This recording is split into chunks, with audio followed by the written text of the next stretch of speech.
ছোট্ট মেয়েটি কাদামাটি দিয়ে হার বানালো আর এক ফুঁদিতেই সেটা হয়ে গেল ঝকঝকে সোনার হার। ওটা ছিল তার মায়ের জন্য উপহার। হঠাৎ কারখানার ম্যানেজার এসে হারটা কেড়ে নেয়।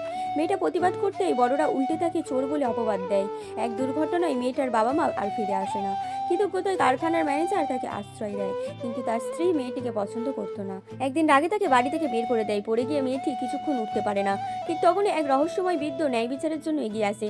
সে মেয়েটিকে নতুন জীবন দেয় আর দেয় কাদামাটি দিয়ে আশ্চর্য জিনিস বানানোর অলৌকিক শক্তি। ক্ষুধার্ত মেয়েটিকে এক দয়ালু শ্রমজীবী মহিলা বাড়িতে নিয়ে যায়। পরিবার গরিব হলেও মনটা ছিল সোনার মতো। মেয়েটি বুঝে যায় এরা সত্যিই ভালো মানুষ। কৃতজ্ঞতা জানাতে সে কাদামাটি দিয়েই খাবার বানায়, আর মুহূর্তেই সেটা আসল খাবারে বদলে যায়। পুরো পরিবার অবাক হয়ে তাকিয়ে থাকে। হঠাৎ সেই নিষ্ঠুর নারী আর তার মেয়ে আবার ঝামেলা বাঁধায়।